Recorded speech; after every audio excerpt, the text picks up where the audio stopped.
everyone, this is Linda Canasi for iCrafter. Thank you so much for joining me, and if you're new here, welcome. Today I'm using the Bag with Bow die designed by Lori Whitlock for iCrafter. Isn't it a great design? It's a great size and shape for Easter treats. I'm also using the Animal Mini envelopes. There are so many cute shapes with this die to make all these different animals. I'm going to combine these dies to make this project. So let's get started. To begin, I die cut two of the large bag shapes.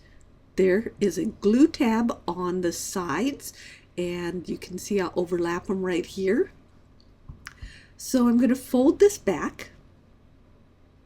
And at this point I want to say I suggest you do all the folds along the crease lines at this time. I didn't do that, but I suggest you do it. And I'm just adding some adhesive to attach the two shapes together along this glue tab, and just laying them together here. Okay, and I turned it over and to give it a better press. And now I'm folding over the sides.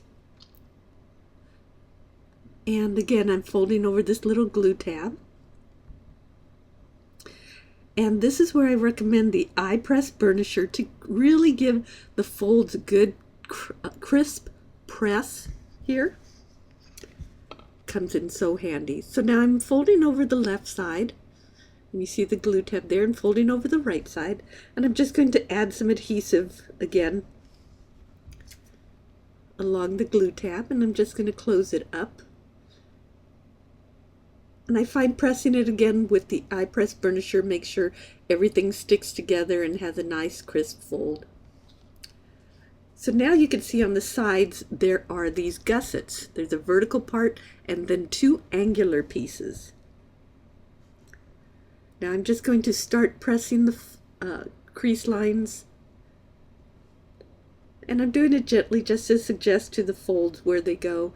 And you want to make sure that you create a valley fold on the angle pieces. Now we're going to fold up the bottom. Just add some adhesive on these big tabs and fold over one piece. Now once you have that attached, turn it so you see the inside. And again, here's a good time to use the iPress burnisher.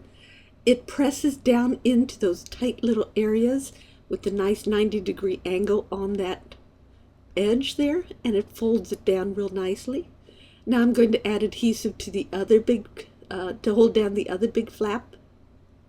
And I'm going to do the same thing from the inside. I'm going to use my iPress burnisher to make sure everything holds securely on the inside. So now to embellish the bag, I'm going to use the Animal Mini envelope dies. Now, this triangular piece usually makes the front of the face or the flap of the envelope, but I die cut one piece out of white. And it's a little bit wider, so I'm using a pencil just kind of to mark where I need to trim it. And then I'm going to just hand cut it with scissors just to fit the front. Okay, I'm just checking to make sure it fits. Now, I also die cut two rabbit ears from the Animal Mini envelopes, and I'm just going to attach them along the bottom there to the very top of the bag, just like that.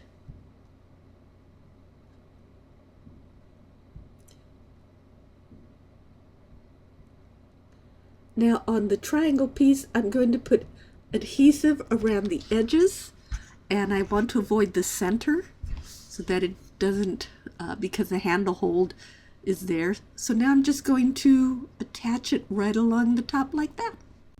So I want to show you the different ways you can use the eyes. You can turn them this way to make smiling eyes.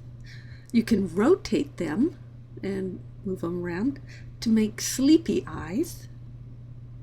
Or there are also these two open eyes, like that. Or you could use one of each to make winking eyes. Isn't that cute? So I chose to use the smiling eyes. just like that. I'm going to add whiskers and the little nose. So let's pull down the little box, and I'm going to start by attaching the nose, adhering the nose to the front. It's really simple. Then I'm going to add the eyes, and I'm doing it kind of low on either side like this. And if it's not quite straight, you can use the i-Clik Retractable Die Pick to adjust it slightly. And then I'm adding the whiskers using my Reverse Tweezers. And that completes the face. Now in the animal mini envelope shape comes flowers, and this is where you can use the dense foam pad that comes with the iPress burnisher, and you could create these flowers. So now I'm attaching the leaves and adhering the flowers to the front of the rabbit to create a garland for the rabbit to wear. And here's another great use for the iGrip reverse tweezers. They can reach in there and hold down these shapes because the backing is a bag, so it's kind of floating there. So now I'm making the bow that comes with the bag and bow set. I'm using the iPress burnisher to curve the bow, and then I'm going to fold over and adhere each edge of it, and I'm attaching it to the center. And here's yet another great use for the iGrip reverse tweezers. It can hold this little detail in place while it dries. Once it's dry, you want to add a little adhesive to the back ribbon of the bow and attach the bow to that, and again use your reverse tweezers to hold it together while it dries. And then we're going to attach the little wrap piece right there. So little adhesive, and just adhere that down.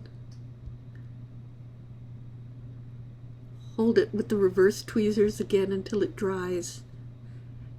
And then we're going to attach the back side of it to hold in place. And we're going to attach it to the front of the bag at the little bow tie kind of thing, right there on the front. And we are almost done. So one more thing I wanted to share, isn't that cute, is on the back side what we're going to do with the animal mini envelopes. This round circular shape is used to make cheeks, but I die cut it out of white cardstock, and I'm adhering it on the back to make a little cottontail. And that is the complete Easter rabbit bag. So I hope you enjoyed this fun project. It's such a cute thing for Easter. If you enjoyed it, please be sure and like, subscribe, and smash the bell to be notified when we upload new videos. Also, please leave a comment. We love to read those, and it really helps out our channel. Also, please visit icrafter.com for more inspiration.